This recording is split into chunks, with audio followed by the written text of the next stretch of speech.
Our next guest has kind of a lot going on this week with 2 days till the Jenny Leck. She is the deputy leader of the Lib Dems and lover of brightly coloured suits who recently photobombed the Prime Minister from a boat. So please welcome Super Trooper Daisy Cooper. Yeah, good morning, Daisy Cooper. Control room round of applause for Daisy Cooper.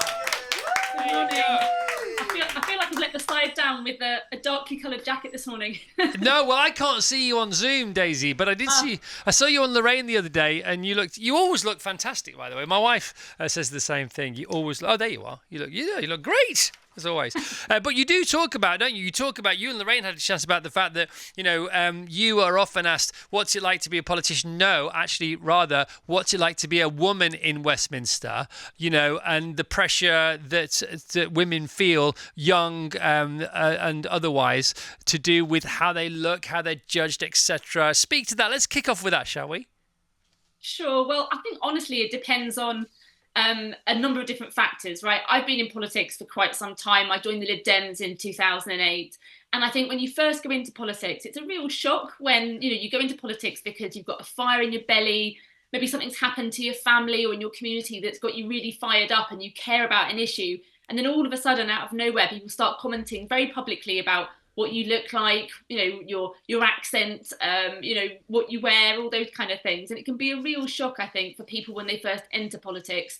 I myself have obviously been in politics a little while now. I was elected in 2019. I think I'm that little bit older, in my early 40s. And so, you develop a thick skin, right? So it affects me less, but I think for a lot of younger women in particular getting into politics, it can be a real shock. And quite frankly, it is kind of unacceptable, really, isn't it? No, but you do always look fab. My wife says she always looks amazing. So, I mean, that is a different side to the same coin, I suppose. Sure. Well, yeah, I love bright colours. Obviously, you wouldn't tell from today I'm wearing a dark green jacket. But I do love my bright colours. And I love a trouser suit. I just think they're smart. They're really easy to wear. They're quite fun. And let's be honest, right? You go into the House of Commons chamber and it's still predominantly, men. And men often wear dark black, dark grey, dark blue kind of suits. So it's kind of fun to have a bit of colour around. Absolutely, 100%. So we opened with the intro there and you photobombing the Prime Minister. That was unintentional. For people who don't know, what happened and how did it come about, Daisy? Oh, that was so fun, I have to say. So I was in Henley anyway. We were going to visit. And we knew that Rishi Sunak was visiting that day, but we'd been told that he was going to be in the high street. So we actually said, well, we're going to do a visit to look at the river, look at the quality of the water, part of our sort of sewage campaign and all the rest of it. So we got on the boat and I was there with our local candidate and we were looking at the quality of the water and we went up the river one way, we went under a bridge, we turned around and came back again. But just as we turned around and came back under the bridge, I just suddenly saw somebody, I didn't know who, somebody putting up a camera that looked a little bit like a TV camera on a tripod. And I said, I wonder who that is. And it could have been anybody. So I gave them a little bit of a wave and they sort of waved back and then took a photograph. And I thought, it just sort of looked like the body language of a journalist. So when our boat came back, I said to the local team, I said, look, I think I said, is Rishi Sunak still coming to Henley today? And they said, yeah, he is. And I said, well, I think I've just found out where he's going. And anyway, so I said, quick, get some diamonds and some volunteers. We made a couple of quick phone calls and we just piled on back onto the boat. And then we sort of went out again, by which point he was there doing some interviews. And, it felt a little bit cheeky, but it was quite fun. Well, it was fun, but it was respectful in as much as you didn't keep going back and forth. Yeah, we went one way and we turned around and came back again. Yeah, I mean, you could have just hung around, couldn't you? You could have weighed anchor, I suppose.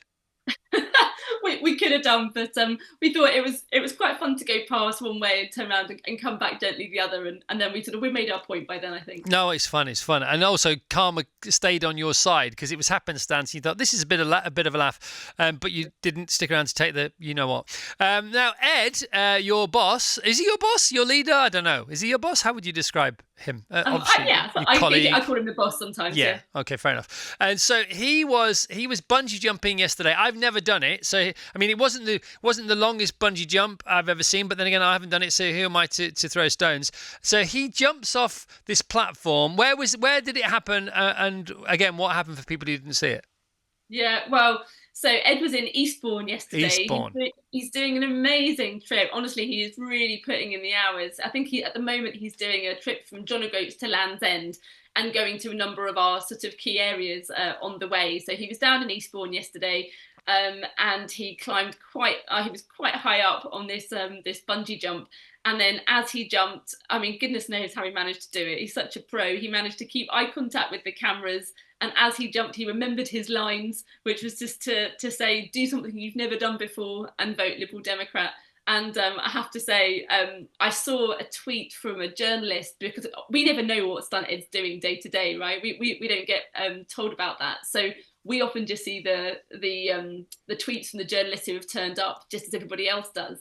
And a journalist turned up and said, I'm not going to lie, I've just turned up in Eastbourne and here's a picture of Bungee. And I shared it in our WhatsApp group with the MPs. And I said, honestly, is this serious? Is this what Ed's doing today?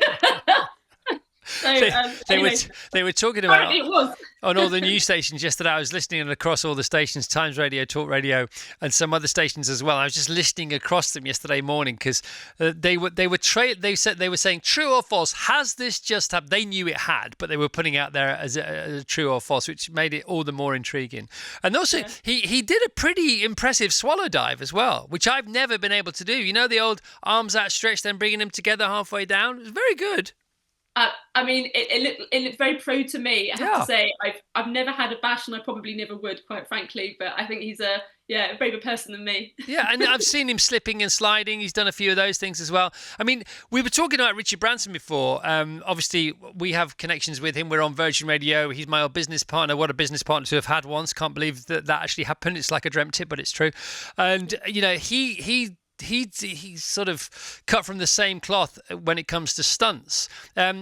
Which was Ed Davey's first stunt, PR stunt? It is a publicity stunt, doesn't matter. No need to shy away from that phrase. Which was his first? Where does it come from? Is it from him? What's his previous with all this kind of stuff?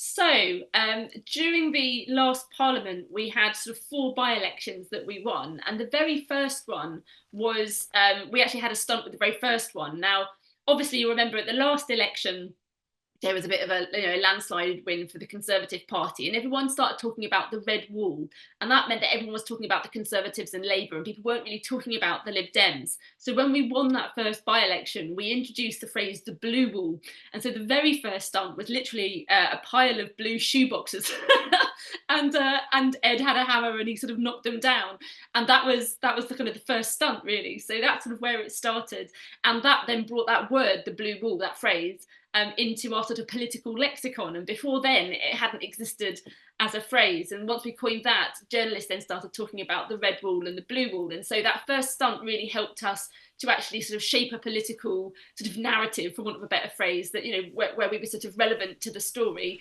And then we carried on. So we had other by-election wins, and with those we popped a bubble which it said "Burst Boris's bubble," and then we had a big door which said "Show Boris the door," and it kind of went on in this kind of vein.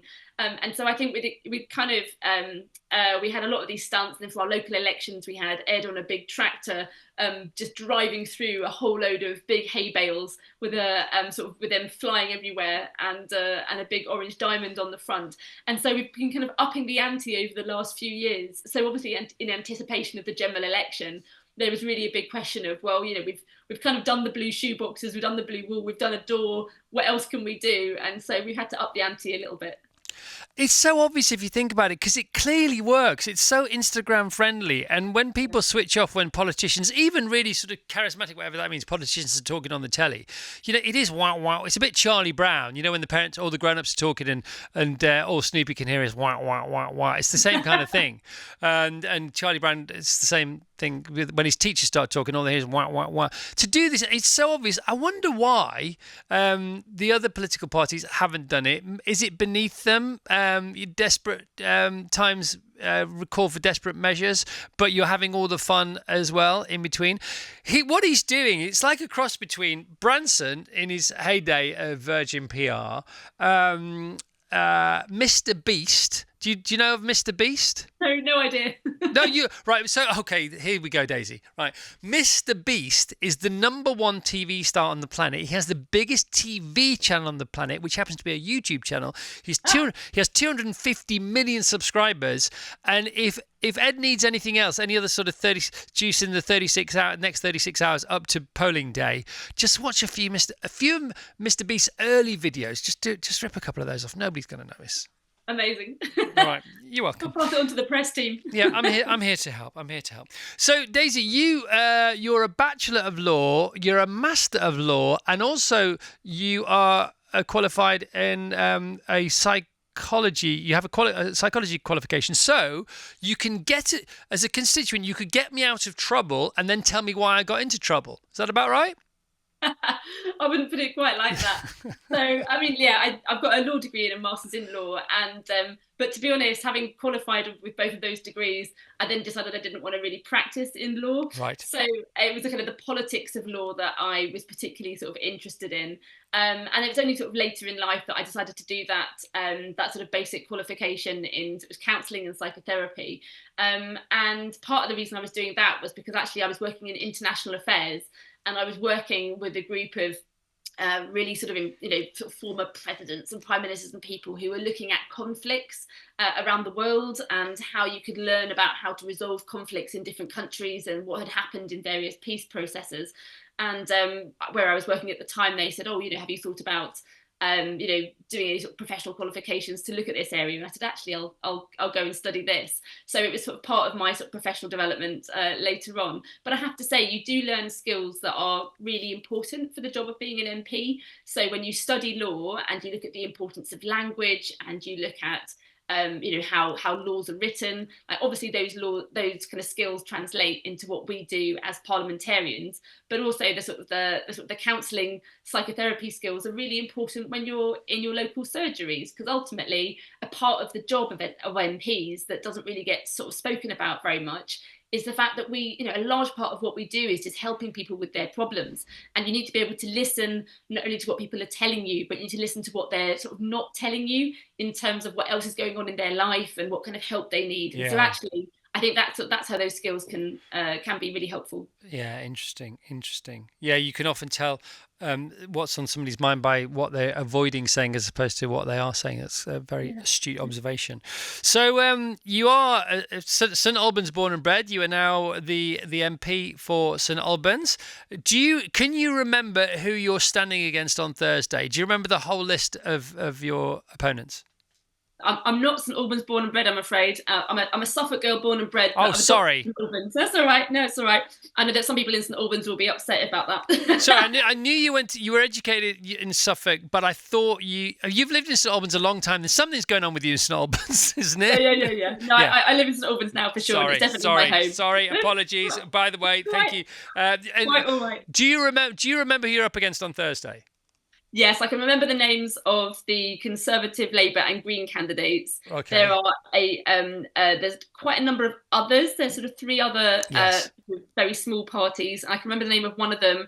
There's a couple of others who I have met, but honestly, their names escape me at this point. All right, well, if we are officially bound to name them all, is it okay if we do that now? Sure. Okay, here we go.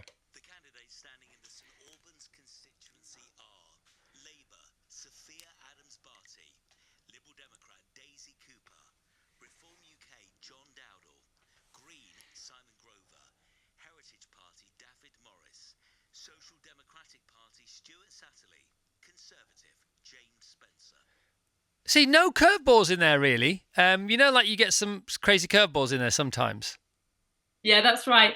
I mean, we don't have Count Binface. Yeah, exactly. So shame. None of that going on. None of that going on whatsoever. So, Daisy, here we are. We're Tuesday. We're 30 odd, 40 odd hours away from polling itself. How do you feel? I know that. Actually, first question before that. You overturned. Was it a 100-year Tory majority? Is that right? Yeah, that's right. Okay. St Albans have been Tory for about 100 All years. There right. was a small period where it went Labour, but fundamentally it had been Conservative for a Okay. long time. So you know how to win in a Tory seat. Do you have any advice for Rishi Sunak trying to keep or win some Tory seats? Having overthrown them, could you give him any advice? Do you want to offer him any advice today? Do you know what? I think it's probably too late for the Tory party to take on any advice. I think they've made their bed and they've got to lie in it. That's All the right. stage of that, I think. But in the sort of in the sense in the mood, because you seem like an extremely generous, kind person. in the spirit of kindliness, if you could give him one piece of advice, what would you give him? Well, I think one piece of advice I would give to him, as I have done to other political opponents in the past, is obviously we all think that politics is important. That's why we're in politics. But fundamentally, health and family come first. So whatever the result is, if it's not a good result for him and for some of his Conservative colleagues, I would encourage them to spend a weekend wrapping themselves up in all the good things in life, like their families and their friends and having nice food and get some sleep and all those kind of things, because there are other important things in life that really, really do matter. So I always say to people, if you're having a tough time, wrap yourself up in all the things that make you feel good about yourself. Yeah, all right. Speaking to that then, Keir Starmer's on the front page of the Telegraph today because he mentioned on this show yesterday that regardless of what job he's doing, he always tries to get home by 6 p.m. on a Friday, almost, without argument, without exception. Of course, he says, in exceptional circumstances, he would be available. And that's now become this hot potato of debate. So I'm presuming from what you've just said, you would agree with him that being Prime Minister is a very important job, but it's still not just in inverted commas a job, and family comes first. I think one of the things about politics is that your diary and your time really isn't ever really your own, because there's always sort of emergencies, there's always political developments that you've got to respond to, but it is important that you sort of put red lines in place to make sure that you do spend time with your family. I mean, one of the things that I always say to my team who manage my diary, I say, look, once a fortnight I want a date night with my husband. And it doesn't matter what night it's on, and it doesn't matter if the night moves, but once a fortnight, I need to be able to just, sit down with my husband, put my phone to one side, not be interrupted with, lots of sort of WhatsApps and, sort of press requests and things, just so that we can have that little bit of time together. So, I mean, often it does move around because, there are things that sort of come up, but, it's, ultimately politicians are people, and, you have got to spend time with your family and protect time for yourself as well. Because some people are saying, oh, do you want a part-time Prime Minister? Would you describe wanting to be home at 6 p.m. on a Friday night as therefore qualifying as being a part-time Prime Minister? Look, I think the sentiment of what he was saying was he wants to spend time with his kids, right? Yeah. And I think it's really important. It's really important for politics. If we're going to get people into politics who have, rich, diverse backgrounds, that they're not coming into politics thinking, well, I can't come into politics if I have a family. I mean, that would be absolutely nuts, because then you wouldn't have any politicians that understood the pressures that are on families. So, I mean, look, I think this is a little bit of, what would you call it? Sort of troublemaking, isn't it, to say that? Fundamentally, obviously, if there's going to be a big international incident, I fully expect that the next Prime Minister and the next government will have to respond to that. But I think the principle of making sure that you do spend some time with your kids is the right one. Cool. Super cool. All right. So going into the next few day and a half, 2 days, what do you have to do? Is it pressure on? Is it pressure off? Have you done all you can? Can votes on hearts always be won? What might you be doing today and tomorrow? What will you be doing on polling day? Because on polling day, it's all business has been done, hasn't it? You can't really sway anybody unless you meet them on the way to the local shop for a loaf or something like that. Yeah. And then what will you be doing on Thursday night? Because it is exciting, isn't it? It's an exciting day or 24 hours in the world of politics, especially if you're a politician at the pointy end. Yeah, exactly. So there are always still votes to be won right up until polling day. There really are. And I'll be out door knocking later today and probably also tomorrow. There's a lot of politicians of all political parties will be putting out sort of letters to remind their people who are voting for them to actually go out and vote. I'm always surprised. People have busy and difficult, complicated lives. And for people who are in politics, we get obsessed about general election day. It's something that we constantly repeat the date and the time, Thursday, the 4th of July. But for a lot of folk, they'll hear it on the news, they'll hear it on the radio, but they'll actually forget that it's this Thursday. Yeah.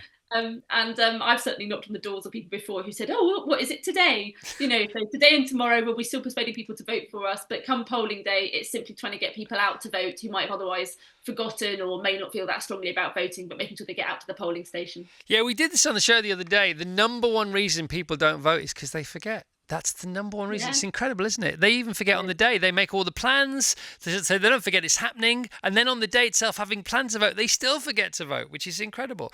Can't let you go, Daisy, without asking you about Daisy May Cooper. How often do you get confused, especially in this online world now? Because, even researching you to come on the show, as many if we put Daisy Cooper in, you get as many Daisy May Coopers as Daisy Coopers. And if you put Daisy May Cooper in, because she comes on the show as well, we get as many Daisy Coopers. Have your paths ever crossed digitally? Obviously, in real life, do you know her? Do you like her?